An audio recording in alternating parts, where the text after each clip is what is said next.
Hello मेरे प्यारे बच्चों, स्वागत है आप सभी का एसपी स्टडी क्लासेस के एक और बेहतर वीडियो पर। तो बच्चों, आज के इस लेक्चर के अंदर हम लोग पढ़ने वाले हैं क्लास 12 केमिस्ट्री के बारे में। केमिस्ट्री के 12 वेरी मोस्ट इंपॉर्टेंट टॉपिक्स, जो अगर आप लोग प्रीवियस ईयर क्वेश्चन पेपर या मॉडल पेपर को देखना, वहां पर आपको सारे टॉपिक्स मिलने वाले हैं।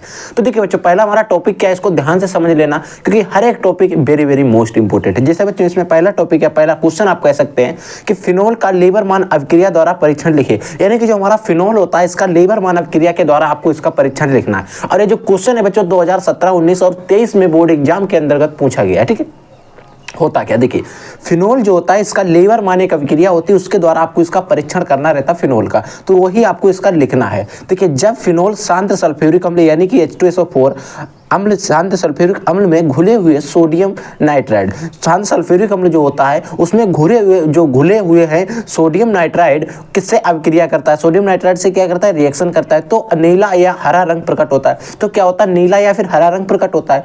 अब क्रियाकारी मिश्रण को, जो हमारा मिश्रण बना है, क्रियाकारी जो मिश्रण बना है, इस मिश्रण को जल से तनु करने पर, ये जो मिश्रण है इसको जल से हम क्या करेंगे, तनु करने पर ये रंग लाल हो जाता है। इसका रंग कैसा हो जाता है? लाल हो जाता है। तथा अधिक में NaOH मिलाने पर पुनः नीला हो जाता है। और अगर इसमें NaOH मिला देते हैं तो इसका रंग जो है बच्चों पुनः नीला हो जाता है। इस अभिक्रिया को ही लीबरमान अभिक्रिया कहते हैं। समझ में आ गया? यानी कि होता क्या है, जब फिनोल होता है, इसको शांत H2SO4 के साथ अभिक्रिया कराते हैं, अम्ल जो होता है उसमें घुले सोडियम नाइट्राइड से अभिक्रिया करता है। ठीक है, जब फिनोल शांत सल्फ्यूरिक अम्ल में घुले हुए सोडियम नाइट्राइड से अभिक्रिया करता है तो होता क्या, नीला या फिर हरा रंग प्रकट होता है। अब नीला या हरा रंग प्रकट हुआ, अब एक क्रियाकारी मिश्रण बना है। अब जो मिश्रण बना उसको जल से हम क्या करेंगे, तनु यानी कि पतला करते हैं। जल से तनु करने पर उसका लाल रंग हो जाता है, तथा अधिक में NaOH मिलाने पर, उसका अधिक में क्या करेंगे, NaOH मिलाने पर पुनः नीला रंग हो जाता है। और इस अभिक्रिया को लीबरमान अभिक्रिया कहते हैं। समझ में आ गया? अगला टॉपिक देखिए बच्चों, अगला क्वेश्चन है बच्चों, क्या है इसमें, देखिए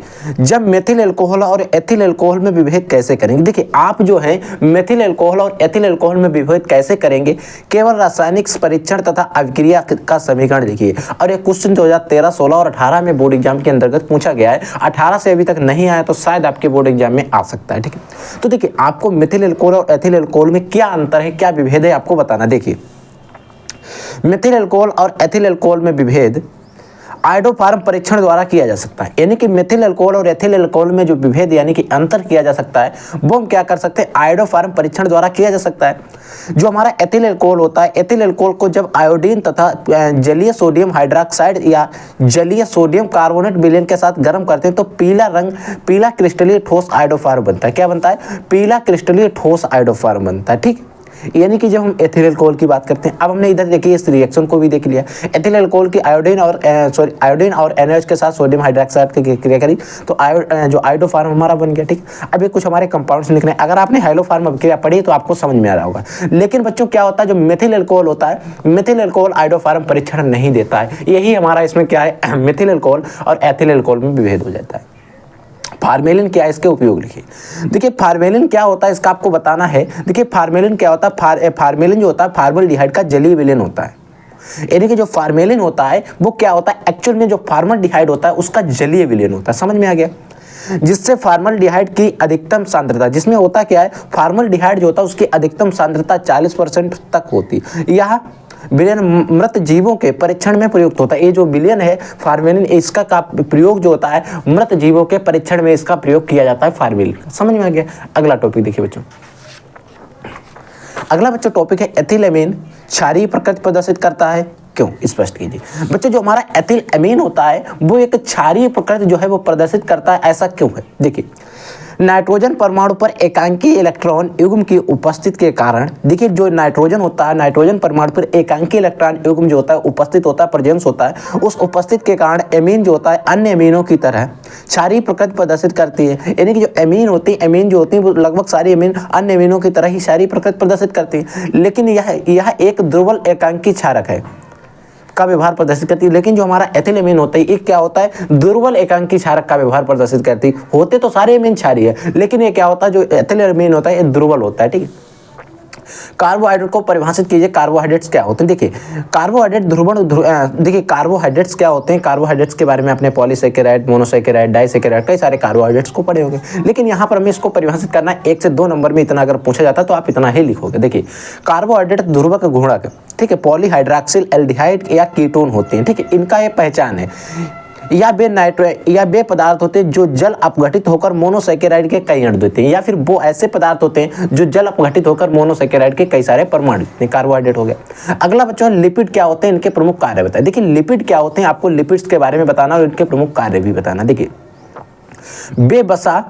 बेबसा और तेल जो जंतुओं एवं वनस्पतियों से प्राप्त होते हैं, यानी कि ऐसे बसा और तेल या बेबसा और तेल जो जंतुओं एवं वनस्पतियों से प्राप्त होते हैं उन्हें लिपिड वर्ग के अंतर्गत रखा जाता है। इन्हें उनको क्या किया जाता है, लिपिड वर्ग जो है उसके अंतर्गत रखा जाता है। लिपिड जल में अविलेय कार्बनिक पदार्थ हैं। देखिए जो लिपिड्स होते हैं जल में अविलेय यानी कि जल में नहीं घुलते, जो निम्न ध्रुवक के गुणक जैसे कार्बनिक विलायक, जैसे बच्चों ईथर और क्लोरोफार्म। ईथर और क्लोरोफार्म क्या है बच्चों, विलेय होते हैं, लेकिन जल में क्या होते हैं, अविलेय होते हैं। अगर इनके मुख्य इसके जो प्रकार है वो कुछ इस प्रकार से देखिए, यानी कि अगर हम बात करें बसा हो गया, ठीक है, बसा और तेल हो गया, और फास्फोलिपिड होते हैं, एस्टेरॉइड होते हैं, टारपीन्स होते हैं, ठीक है, ये आपके लिपिड्स हो गए। इनके कार्य क्या होते हैं, देखिए अगर हम इनके कार्य की बात करें, यहाँ पर हमसे कार्य भी पूछा गया, तो इनके जो कार्य होते हैं बच्चों आपको याद रखना, आपके शरीर का तापमान नियंत्रण करने में भी ये मदद करते हैं। कई सारे प्रकार के इनके कार्य होते हैं और हमें बाहरी आघातों से, हमारे शरीर को बाहरी आघातों से भी बचाते हैं, ठीक है।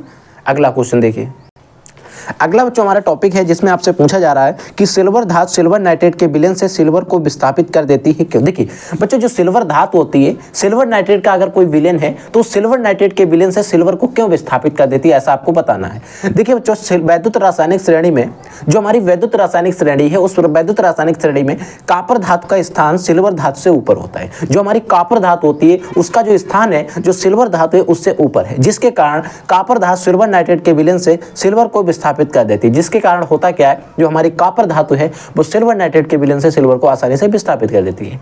देखिए विद्युत रासायनिक श्रेणी है, उसमें जो ऊपर धातुएं हैं वो नीचे वाले धातुओं से, अपने से नीचे वाली धातुओं के विलयन से उनको विस्थापित कर देती है, ठीक है।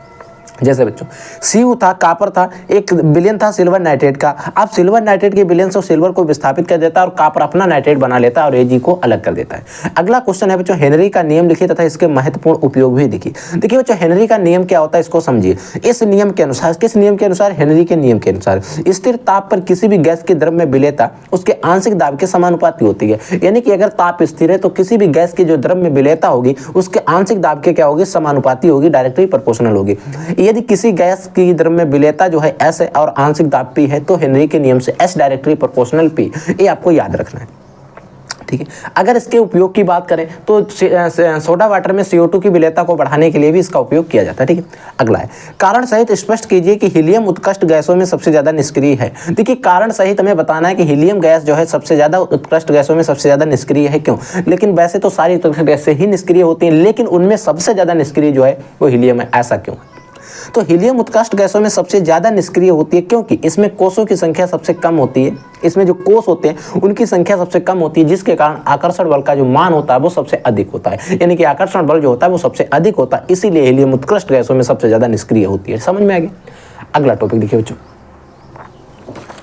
अगला टॉपिक है बच्चों मोलरता और मोल अंश पर टिप्पणी कीजिए। देखिए मोलरता क्या होती है, मोल अंश क्या होता है। देखिए मोलरता और मोल अंश की अगर हम बात करें बच्चों तो देखिए मोलरता 1 लीटर, पहले हम बात करेंगे मोलरता फिर मोल अंश की। 1 लीटर विलयन में घुले हुए विलय के मोलों की संख्या उस विलयन की मोलरता कहलाती है, इसे M से प्रदर्शित करते। देखिए हमारा जो विलयन होता है उसमें क्या होते हैं, दो चीजें होती हैं, एक विलय होता है, एक विलायक होता है। जिसकी मात्रा कम होती है वो विलय होता है, जिसकी मात्रा ज्यादा होती है वो विलायक होता है। अगर हमें कह दिया जाए कि चीनी यानी कि एक शरबत का विलयन बना हुआ है, शरबत है उसको हम विलयन कहेंगे, उसमें चीनी पड़ी है और हमारा वाटर पना यानी कि पानी पड़ा हुआ है, तो अगर हमसे कोई पूछे इसमें विलय कौन सा, चीनी विलय है या वाटर विलय है, या चीनी विलायक है या वाटर विलायक है, तो बच्चों हमें पता है कि जो इसकी मात्रा कम होगी वो हमारा क्या होगा, विलय। तो हम जायज सी बात बता देंगे कि जितना पानी होता है उतनी चीनी कोई नहीं डालता, यानी कि चीनी जो है बच्चों हमारी शरबत में क्या होती है, विलय होती है, और जो हमारा वाटर यानी कि पानी होता है वो हमारा विलायक होता है, ठीक है।